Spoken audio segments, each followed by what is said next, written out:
ये जो प्रिय बोलने वाले, इनसे बड़ा दुश्मन कोई नहीं है। कोई विरला होता है जो प्यार का अर्थ समझता है, अपने प्यारे के सुख में निमग्न रहना। वो तो केवल सच्चिदानंद भगवान ही जानते, दूसरा कोई नहीं। प्रीति की रीति रंगीलो ही जाने, ये संसारी जानेंगे। ये अपने स्वार्थ के बसीभूत, ये अपनी वासनाओं के कीड़े, ये प्रीति को जानेंगे, ये प्रेम को जानेंगे। तुम्हारे हृदय को छलनी कर देंगे। अगर अब बात नहीं मानोगे तो बाद में पछताओगे। हे सिंहवत जीना सीखो, सियारवत अगर जीवन जीना है तो इनके अनर्थ वचनों में लग जाओ। ये तुम्हें रुपया दे सकते हैं, तुम्हारा बैंक बैलेंस बढ़ा सकते हैं, लेकिन तुम्हारे हृदय की भोग वासना को नहीं मिटा सकते। और भोग वासना नहीं मिटी तो चक्रवर्ती सम्राट भी एक महान दरिद्र है, क्योंकि उसके अंदर असंतोष है, भोगों की आशा है।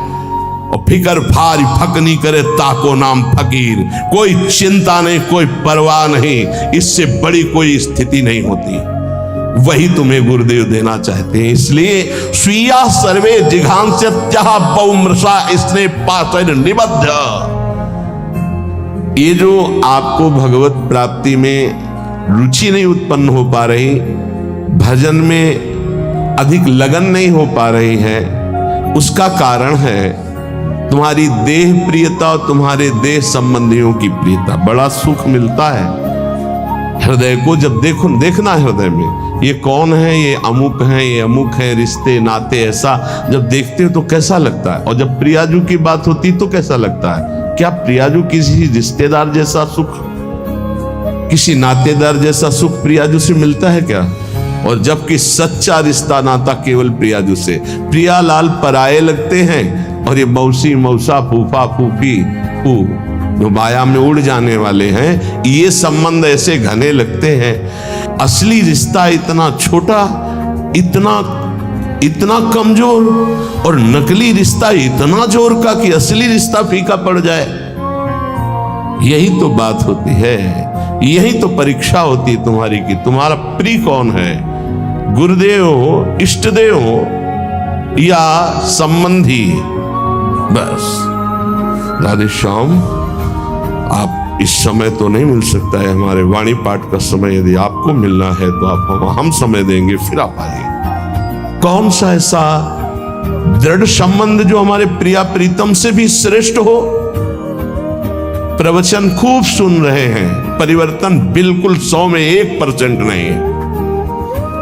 रिश्ते नाते का संबंध, देह का संबंध ये नहीं। उन्मत्तवाचः प्रायः परिमुषित धियो मायया अनर्थ बीजम। नहीं समझ पा रहे, नहीं समझ पा रहे। ये संबंधी मित्र रिश्ते नाते जो शब्द है उसको उन्मत्त कहते हैं पागलों के वचन। पागलों के वचन नहीं सुनने चाहिए। कैसे पागल? मोह मदिरा का पान किए हुए लोग हैं। मोह मदिरा ये केवल धाम है वृंदावन, इसलिए कोई जान पाया कि हम जिंदा हैं कि नहीं। नहीं, पीछे कोई जान नहीं पाया कि जीवित है कि नहीं है, मृत्युलोक में हैं भी कि नहीं है, कभी नहीं। उन्मत्त प्रायः वाचः परिमुषितो धियो माया अनर्थ बीजम। हम इष्ट के संबंध के लिए अनंत जन्मों से भ्रमित होकर भटकते रहे। अब इस जन्म में नहीं, दबाव, रिश्ते का दबाव, परिवार का दबाव, संबंध का दबाव, तो भगवत संबंध कहां रहा? भगवत संबंध कहां रहा? यही श्री जी देख रहे हैं। आगे चलकर जो दुर्दशा होगी उसे नहीं समझ पाओगे, वो हमें दिखाई दे रही, तुम्हें नहीं। इसलिए बिल्कुल संभल जाओ, अब भी संभल जाओ। बार बार कहते हैं उन्मत्त प्रायवाचः परिमुषितो धियो माया अनर्थ बीजम। ये अनर्थ का बीज बोने वाले परिवार के जन होते हैं। अनर्थ का बीज ये उन्मत्त मोह मदिरा का पान करके बात करने वाले होते हैं। इनकी बातों में ममता मोह की गंध है, जो तुम्हारे हृदय की भागवतिक संबंध की सुगंध को छीण करना चाहते हैं। कोई भी हो, स्वार्थम मत्वा कृतार्था अथ न सुख विवेकादयो अग्राह्य वाचा। ये अविवेकी हैं, स्वार्थ भरे लोग हैं, इनकी बात को कभी नहीं सुनना चाहिए क्योंकि विवेक रहित हैं, अग्राह्य, इनकी बात को न सुनना चाहिए न मानना चाहिए। अमुक संबंध केवल भगवत संबंध से, अन्यथा नहीं। अगर आप हमारी श्री जी से नहीं जुड़े हैं तो हम आपकी तरफ आंख उठा के नहीं देखेंगे। श्री जी से जुड़े हैं तो आपको हमारी तरफ देखने की जरूरत नहीं, श्री जी की तरफ देखो, हम अपने आप देख लेंगे। व्यवहारिक संबंध में कहीं किसी भी तरह का कोई प्रवेश नहीं है। श्री जी का संबंध उन्मत्त प्रायवाचा परिमुसितो धियो माया अनर्थ बीजम स्वार्थम मत्वा कृतार्था अतन सुख विवेकादयो अग्राह्य वाचा। ये संबंधी, ये रिश्ते नाते, ये मोह मदिरा का पान करके ऐसे वचन बोलते हैं कि फिर संसार की ममता जागृत हो जाए। ये मोहित करने वाली, हमारी परमार्थ की वृत्ति का नाश करने वाले होते हैं। ये अनर्थों के दुख का बीज बो देते हैं।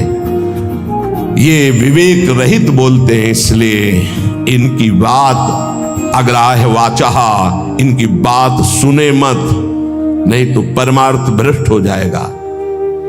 बहुत सुंदर किसी किसी के परिवार के जन, कल एक हमारी श्री जी की सेवा में रहते हैं उपासक, उनकी माई, तो उन्होंने कहा कि जब हम बेटे से बात करने के लिए यहाँ निवेदन किया और बेटा मिला तो उसने मुंह फेर करके कहा कि अगर आप हमारी माँ हो तो दोबारा हमसे मिलना मत। बोले मुझे अच्छा लगा, आंसू भरे थे आंखों में, मुझे अच्छा लगा कि मेरी कोख पावन हो गई। और आज से मैंने भी निर्णय लिया है कि मैं कभी सामने नहीं जाऊंगी और आशीर्वाद दूंगी कि वो नित्य निरंतर श्री जी की सेवा में आपकी आज्ञा में रहे। उनका धन्य है तू माँ, तू धन्य है। अगर और बहुत ही स्वभाव सुशील, बहुत ही अच्छा लगा बात करके कि माँ हो, भगवान माँ दे तो ऐसी माँ दे जैसी कल वो मिली, एक भी ममता की बात नहीं। बोले हमने भी निश्चय किया, मुझे भी अच्छा नहीं लगा कि मैं अपने बेटे को मोह से ग्रसित नहीं करना चाहती, परमार्थ में आगे बढ़ाना चाहती हूँ, तो मैं कभी सामने न जाऊं। मैंने भी निर्णय लिया। तुमका धन्य है तुम्हारा। जो सेवक जी ने कहा नाम प्रसंग कहे तो उपदेश, वो धन्य देश है, वो धन्य कुल है, धन्य सुतात धन्य सो माय। तो है मैया तू उसी माय में आ गई जिसको सेवक जी धन्य कहते हैं। अरे धन्य है उसका गर्भ जिसके गर्भ से भगवान का महाभागवत पैदा हुआ। और तो सब न जाने कैसे कैसे संतानें उत्पन्न होती हैं और वो भगवान से विमुख नाना प्रकार के आचरण करके अपने आप को दुर्गति और माता पिता देख देख कर जलते रहते हैं। ये बात बहुत ध्यान से समझ लो जो इस श्लोक कह रहे हैं। ऊपर वाले श्लोक में बताया अपनी निष्ठा की युगल सरकार हमारे इतने सुंदर है कि करोड़ करोड़ कामरति मूर्छित हो जाए, लक्ष्मी नारायण भी शोभा देख करके ललचाने लगे। ऐसे हमारे उपास्य देव श्यामा श्याम, हमारे श्यामा श्याम में रति किनकी नहीं हो सकती जो विषय विष के कीड़ा बने हुए हैं, या जो ब्रह्मबोध के द्वारा मोक्ष प्राप्त करना चाहते हैं, या जो जीवन भर भोग भोगा बुढ़ापे में सोचते हैं हम प्रेमी हो जाएं। चिंतन वही है 60 70 80 वर्ष का भोगों का। अब चिंतन बदलना बहुत कठिन, कोई महापुरुष चमत्कार कर दे तो बात अलग। ये हमारी बात उनकी समझ में आएगी जो शरणागत है श्री जी के और प्रारंभ से अभ्यास कर रहे हैं अपने मन को प्रियालाल में लगाने का, रसिकों की कृपा का। तो चंदी वृंदावन आशा, उनके अंदर वृंदावन में विराजमान प्रिया प्रीतम से मिलने की आशा जागृत हो जाएगी। कह रहे हैं अब इसमें बचाव पक्ष क्या करना है। उन्मत्त प्रायवाचा परिमुसितो धियो माया अनर्थ बीजम। बुद्धि में ऐसा बैठा लो कि ये जितने प्यार करने वाले संसार के संबंधी हैं ये अनर्थ कर देंगे। अनर्थ क्या, हम जिस मन इंद्रियों को चुरा कर संसार से प्रिया प्रीतम में लगाना चाहते ये पुनः वहीं लगा देंगे संसार में, पक्का। इनका प्रभाव ऐसा होता है, ये नहीं मानने वाले। परिवार के लोग साधु नहीं मानते हैं, कोई विवेकवान साधु मानता नहीं मानते। परिवार के लोग नहीं मानते, साधु थोड़ी मानेंगे। वो तो अपना रिश्ता नाता संबंध देखकर बात करते हैं, वो सांसारिक संबंधों की मान्यता रखते हैं, इसलिए नहीं। कबीर वहां ना जाइए जहां जन्मभूमि का ठाव, भगति भाव पूछे नहीं ले पुराने नाव। वो थोड़ी कहेंगे महात्मा जी, नहीं, वो तो वही कहेंगे आओ पंडित नाम लेके बात करेंगे, ऐसा अमुक ना। कबीर वहां ना जाइए जहां जन्म भूमि का ठाव, भगति भाव पूछे नहीं ले पुराने ना। वही संसार की वार्ता। अनर्थ बीजम बड़ा आकर्षण है, परिवार वालों का बड़ा आकर्षण है। आप देखो, अंदर से देखो, 20 वर्ष नहीं देखो, फिर देखो भैया है हमारे, ये अपन अमुक है हमारे अमुक। और श्री जी को 20-25 वर्ष से नाम जप रहे हो, शरणागत हो, ये कभी नहीं आया कि आराध्य देव मेरे, जीवन धन मेरे। ऐसे धिक्कार है इस मन बुद्धि को कि जो अनंत जन्मों से हमारे हैं वो हमारे पराये नजर आते हैं, जो बिल्कुल हमारे नहीं, जिनको हम जानते नहीं है, अब भी नहीं जानते कि भाई के रूप में कौन अंदर विराजमान है, बहन के रूप में कौन अंदर विराजमान, हम नहीं जानते, केवल ढांचे को मानते हैं। ये ढांचा मेरा भाई है, बहन है, और ढांचे के अंदर बैठा परमात्मा, उससे कोई परिचय नहीं है। इसलिए स्वार्थ मत्वा कृतार्था आत्म सुख विवेकादयो अग्राह्य वाचा। अय विवेकी साधक, ये परिवार के जन विवेक युक्त नहीं बोलते, इनके मोह मदिरा से उन्मत्त प्रायः भरे वचन होते हैं, इनके वचनों को नहीं सुनना चाहिए। अग्राह्य वाचा, इनकी वाणी को ग्राह्य नहीं है, अग्राह्य है। स्वीया सर्वे जिघान संत्य बहुमृषा स्नेह पास निबद्ध। ये झूठी झूठी बातें बोल करके केवल स्नेह पास में बंधा लेते हैं, और ऐसे बांध लेते हैं कि छूटना मुश्किल हो जाता है। महापुरुषों का आश्रय लेने से एक बात ध्यान रखना, एक अद्भुत उमगन जागृत होती, उस उमगन को तपस्या के द्वारा संभाला जाता है, नहीं गिरा देगी। अब ये कोई कैसे समझ पाएगा कि महापुरुषों की कृपा से जो आनंद की उमगन होती है, अगर उसको तप के द्वारा न रोका गया तो गिरा देगी, पक्का गिरा देगी। ये बड़ी सूक्ष्म बात है, सबको समझ में नहीं आएगी कि महापुरुषों के संग की कृपा उसको गिरा कैसे देगी।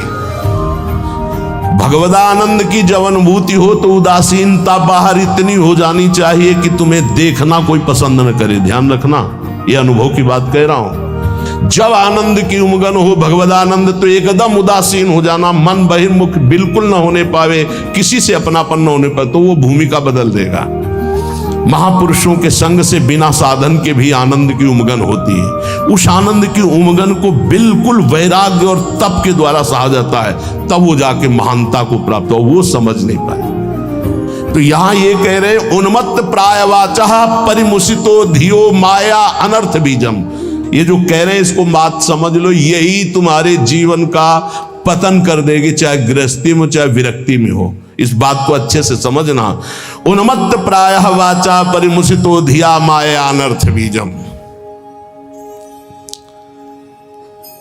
एक बार जब परिवार के जन सामने हो और तुम उनमें भगवत भाव प्रणाम करके अपनी भाषा बोलना वैराग्य की, फिर देखना तुमसे कौन प्यार करता है।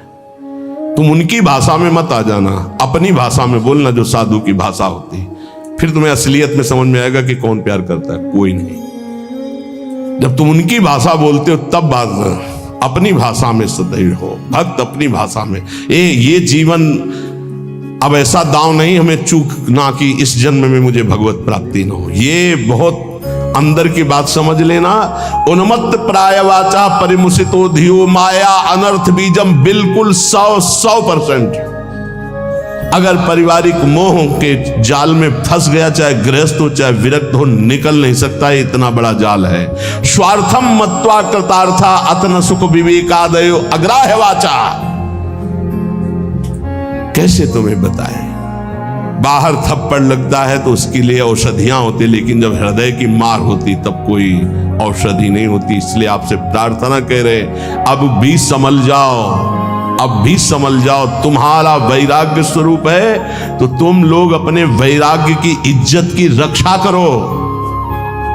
समझ में आना चाहिए कि वैरागी का स्वरूप क्या होता है। परिवार वालों को, संसार को भी समझ में आना चाहिए।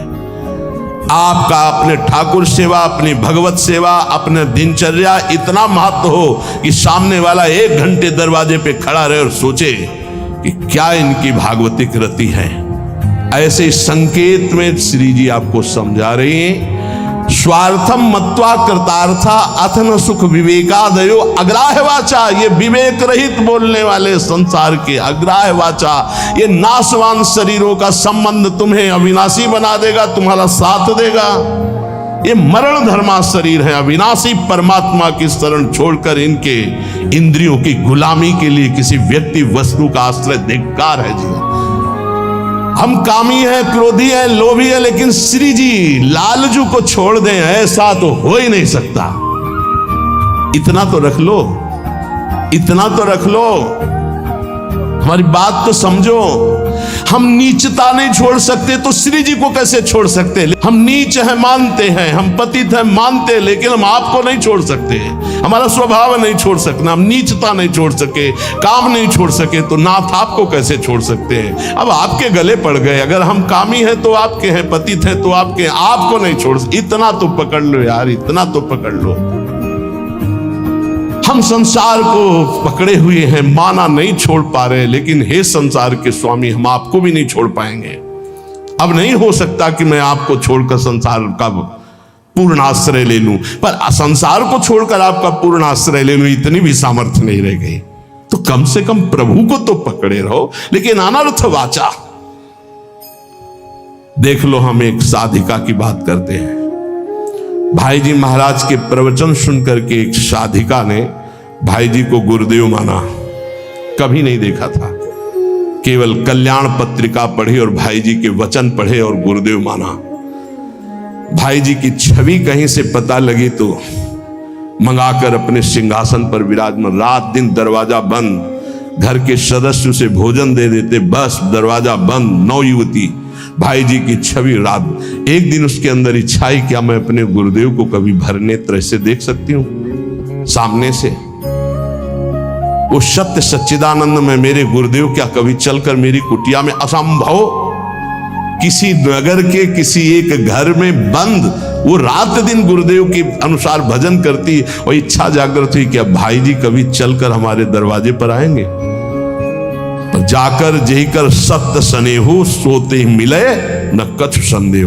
भाई जी तीर्थ यात्रा के लिए एक ट्रेन निकलवाई थी जिसमें सब भक्त थे। वो एक स्टेशन पे रुकी, अचानक आकर्षण भाई जी का हुआ। स्टेशन से स्वयं अकेले उस नगर में गए। वो तो अलौकिक दिव्य महापुरुष, उसके घर गए, दरवाजा खटखटाया, किसी से पूछने की जरूरत नहीं, बिना तार का तार। किसी की हिम्मत नहीं थी कि उसका दरवाजा खटखटा दे। केवल समय भोजन का वो परिवार के लोग खिड़की से दे देते थे, और उसका अपना अटैच था, तो कभी बाहर ही नहीं निकली, कभी किसी को चेहरा ही नहीं दिखाती थी। उसको लगा ऐसा कौन जो दरवाजा खटखटा, तो एक स्नेह का आकर्षण, ऐसा लगा कि या तो श्री कृष्ण है या तो भाई जी है।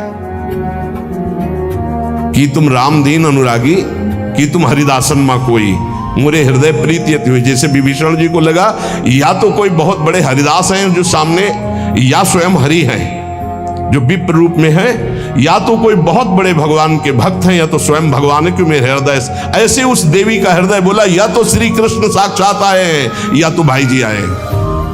बिना हिचक के दरवाजा खोला तो जिनकी छवि थी वही सामने। अब सोचो, जो वर्षों से साधना करके केवल एक बात चाह रही कि एक बार मेरे गुरुदेव चल करके मेरे को, क्योंकि मैं तो नहीं पहुंच सकती, मेरी सामर्थ्य नहीं, एक बार वो आज जे देखा चश्मा लगा, धोती कुर्ता ऐसे। अब वहां नेत्रों से बात होती, बोलने की हिम्मत नहीं रहेगी। अंदर गए, दरवाजा बंद, रो पड़ी चल। भाई जी ने कहा कि श्री कृष्ण की अपार कृपा आप पर है। कहा बस अब मुझे और कोई श्री कृष्ण नहीं चाहिए। मेरी आखिरी इच्छा थी कि गुरुदेव एक बार मुझे साक्षात दर्शन दें। थोड़ी देर में कृष्ण ने कहा मेरी एक प्रार्थना है, अब आप दोबारा कभी यहां मत आइएगा। भाई जी ने कहा ऐसा क्यों कहा? बोले आप जब आओगे तो अब हजारों लोग आएंगे, और मैं ये नहीं जानती कि आप भी अब जान पावे कि मैं आपको कितना प्यार करती हूँ। ये जीवन सिर्फ आपके लिए है, और आपके लिए होते हुए भी आप भी न जान पाए कि मैं आपको कितना प्यार करती हूँ। बस जैसे अभी तक थी वैसे ही रहना चाहती हूँ, अब दोबारा कभी भाई। तो भाई जी ने उसके लिए पद लिखा है, पद रचना की। और पूज्य राधा बाबा से जब ये बात कही तो राधा बाबा ने इसे प्रकाशित किया, नहीं भाई जी इसे प्रकाशित भी नहीं करते कि धन्य है वो देवी जो ऐसी एकांत पूरा जीवन भजन करके पूरा कर दिया, कोई जान नहीं पाया उसको। जो अपने आराध्य देव के लिए इतनी गुप्त आराधना की जा सकती है, फिर हमें संसार और संसार के संबंधों से क्या। इसलिए ये जीवन हमें केवल भगवत प्राप्ति के लिए। स्वीया सर्वे जिघांस्यन्त्यः बहुमृषा स्नेह पाशैर् निबद्ध। ये स्वजनगण अत्यंत झूठे स्नेह पास में बांध करके तुम्हें मार देंगे जिघांस्या, तुम्हें मार देंगे। मान लो कैसे मारा जाता है, ये तुम नहीं जान पाते हो। माया बहुत विचित्र है, बहुत विचित्र है, ये देखा है। इसलिए प्रार्थना है बहुत सावधान, बहुत सावधान। परिवार के लोग अच्छा समझते हैं, जब आप भोगों को स्वीकार करेंगे, भोगों में उतरेंगे, रिश्ते नातेदारों में उतरे, उनको बहुत अच्छा लगेगा। क्योंकि माता आपसे प्यार करती है पर दो चीजें देखती है, आपका पेट भरा है, आपको अच्छी नींद आती है, आपकी भोग सामग्री पर्याप्त है, बस इतनी उसकी ममता की वृत्ति, इसके आगे वृत्ति नहीं। और गुरु एक बात देखता है, तुम्हारा देह राग कम हो रहा है, तुम्हारा देहाभिमान नष्ट हो रहा है, तुम्हारा भोगों से राग कम हो रहा है, तुम तपस्या में आगे बढ़ रहे हो, तुम जितेंद्रीय हो रहे हो, तुम्हें भोग कोई प्रिय नहीं लग रहा, धन्यवाद, चलो आगे। गुरु स्वरूप में स्थित करता है, माता पिता देहाभिमान में पुष्ट करते हैं। इसलिए बहुत होश में। स्वीया सर्वे जिघांस्यन्त्या बहुमृषा स्नेह पाशैर् निबद्ध है। श्री वृंदारण्यायः महामहित समाजात कदा निश्चितस्त्वाम। हे भाई, वृंदावन में केवल रसिक समाज को अपना समझो, उनको पाकर आश्रित हो जाओ, और सब अनिष्टकारी समाज है, अनिष्टकारी। कोई तुम्हारा इष्ट प्राप्ति में सहयोगी नहीं है, सब इष्ट में बाधक हैं, इष्ट में बाधा पहुंचाने वाले हैं, और कोई नहीं। एक बात अच्छे से समझ लो, अगर हमारी कहीं दुर्गति होती है तो देह और देह संबंधी भोग और देह संबंधी रिश्ते नाते यही दुर्गति का कारण बनते हैं। इसलिए हे उपासक, अपने ऊपर कृपा करो, अपनी दिनचर्या अपने इष्ट के बराबर किसी को मत मानो। इष्ट और इष्ट की दिनचर्या तुम्हारी इतनी प्रवीण, इतनी सुदृढ़ होनी चाहिए कि हम समय देंगे तुम्हें मिलने के लिए। हमारी रुचि होगी तो तुम्हारे समय में हम अपने समय को बर्बाद नहीं करने, लेकिन समय बर्बाद पहले ही कर रहे, उनके समय का महत्व क्या रहा। साधक चाहे गृहस्थ हो या विरक्त हो, उसकी दिनचर्या भगवान है और उस पर ध्यान दिया जाए, उस पर दृष्टि दी जाए। चाहे जितनी जैसी शरीर की परिस्थिति हो, यदि दिनचर्या को भगवान माना है तो वो भगवान अदीप सामर्थ्य देते हैं, वो दिनचर्या होती है। ये बात हमारी प्रार्थना, मान लो ये दिनचर्या तुम्हारी भगवान है, इसे मानो, इसे स्वीकार करो। पर नहीं, केवल मन की मनोरंजन वृत्ति पर प्रधानता रखने वाला कैसे उपासना में आगे बढ़ सकता है। इसलिए जो आप सुनते हैं उसका मनन करें। महापुरुषों के वचन अमृत हैं। बाबा, हमें बहुत क्लेश, अंदर जलन होती रहती है, ये कब मिटेगा। गृहस्थी के भी कार्य कर रहे हो तो, या साधना कर रहे हो तो, ये अंदर एक जलन होती रहती, ये कब मिटेगा। बहुत बड़े सिद्ध महापुरुष काशी के श्री हरिहर बाबा जी महाराज, ये कैसे मिटेगा। क्लेश बना रहता है, एक अशांति बनी रहती। सब देखो, कल एक 85 वर्ष के संत भगवान आए, उन्होंने अपना परिचय बताया बहुत ऊंची जगह से सब, और कहा आपके प्रवचन सुन करके आया हूं। ऋषिकेश से आए, कहा कि मैं प्रवचन सुन करके आया हूं, मेरी आखिरी जगह रह गई है, अगर आपने ना कर दिया तो मेरी जिंदगी अब खत्म होने जा रही है। बिल्कुल आखिरी परिणाम है, आप बहुत कृपा करके निर्णय देना, क्योंकि बस आखिरी है, आखिरी भरोसा लेके आया हूं। आंखों में आंसू, त्रिपुंड लगा हुआ, वेश भगवा धारण की हुई, अवस्था 80 या 85 की। अभी एक बार कि आखिरी तो बहुत होश में, उनका क्या समस्या क्या है आपकी? क्योंकि आप पूरा जीवन हो गया तक निश्चय ही नहीं कर पाए हम कि हमको क्या प्राप्त करना है, कैसे प्राप्त करना है। ये तो बहुत बढ़िया धोखा। अभी तक चित्त का समाधान नहीं हुआ, अभी तक साधन ही नहीं बन पाया, साधन का निर्णय नहीं हो पाया, तो साध्य की प्राप्ति कैसे हो पाई? ये तो बहुत बोले बस यही तो रोना, पूरा जीवन खत्म हो गया। अब बताओ कैसे वस्तु को? तुम आप तो एक ही बात रहेगी, नाम नाम निरंतर नाम जप करते। बोले यही तो समस्या है, तुमको बस यही समस्या का समाधान है। हमारे सामने निर्णय लो, ये जपोगे ऐसे से ऐसे से ऐसे, उसी समय उनके शब्द निकले कि कुछ प्राप्त होगा कि नहीं, इसकी अब कोई परवाह नहीं। इस समय जो शीतलता हो रही, लग रहा मैं निहाल हो गया, ऐसा लगता है मुझे जिंदगी की हर वस्तु मिल गई। यही मेरी बात उनकी समझ में नहीं आएगी जो विषयों के कीड़ा बने हुए हैं। उनको तो बस कोई संत महात्मा भगवान ऐसी कृपा कर दे कि उनको मनमानी भोग भोगने को मिले, बस। जैसे नाली के कीड़ा को अमृत के कुंड में डालो तो तड़पड़ा कर नाली में ही गिरने की कोशिश करे, क्योंकि वो जानता मेरे सुख से मुझे वंचित किया जाता है। सुकरी से कहा प्रहलाद जी ने, बैकुंठ चलो, भगवान बुला रहे। बोले वहां बिष्ठा मिलेगा कि नहीं? बोले बैकुंठ में बिष्ठा कहां? बोले मुझे नहीं जाना। हमारी हालत ठीक ऐसी सुकरी की तरह है। क्यों? बोले विषय विष्क्रमीणाम, क्योंकि विषयों के कीड़ा बने हुए, इनको यही चाहिए, तो मेरी बात का प्रभाव इनके ऊपर नहीं पड़ेगा। और दूसरा, बोधमात्रात्म भाजांश, जो शुष्क कठोर हृदय के ज्ञानी हैं उनके ऊपर मेरी बात का प्रभाव नहीं पड़ेगा, दो के ऊपर नहीं पड़ेगा। एक जो विषय विष के कीड़ा बने हुए हैं, और एक जो मोक्ष सुख के अभिलाषी कठोर हृदय जो ब्रह्म ज्ञान की स्थिति में, वो मेरी बात को नहीं समझेंगे। समय सब है सर्वैसैक भक्त्याश्रितानां। मेरी बात किनकी समझ में आएगी? बोले एक तीसरा है, उसकी भी समझ में नहीं आएगी। कौन तीसरा?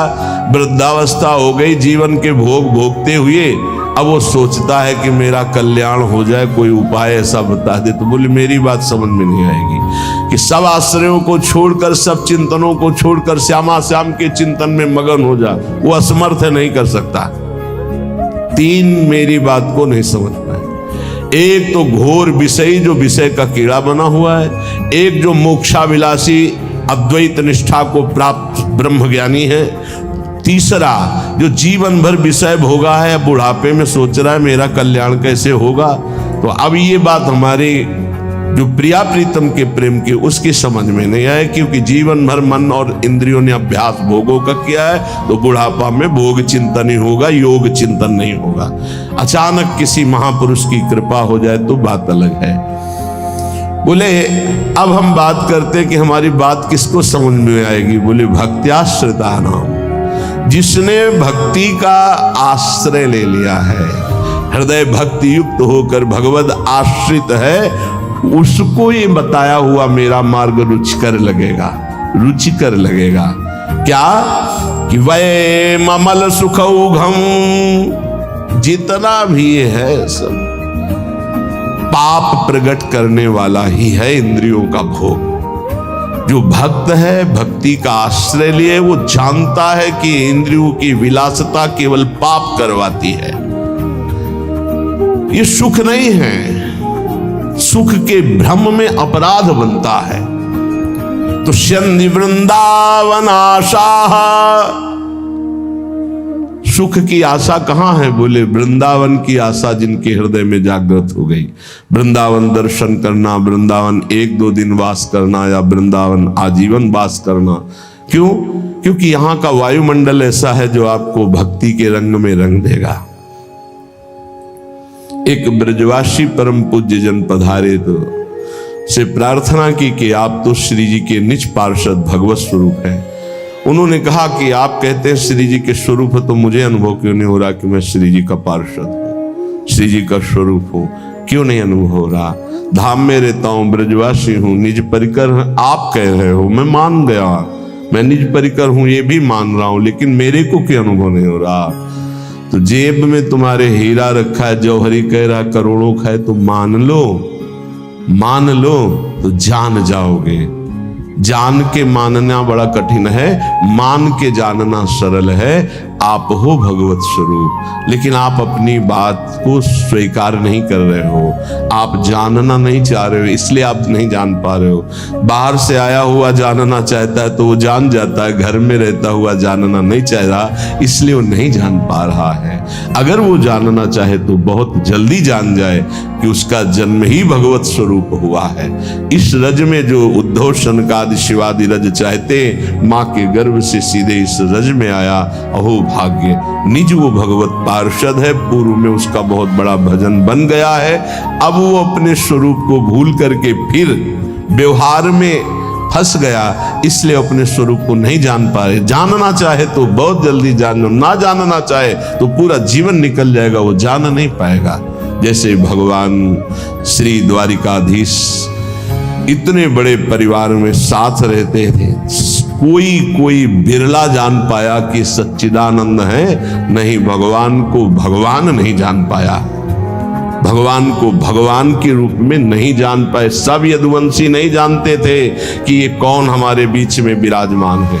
कोई जानता था, बिरला उनमें से कोई जानता था कि साक्षात परब्रह्म परमात्मा द्वारिकाधीश श्री कृष्ण के रूप में विराजमान है। नहीं तो नहीं जान पा रहे थे, संबंध होने पर भी वो नहीं जान पा रहे थे।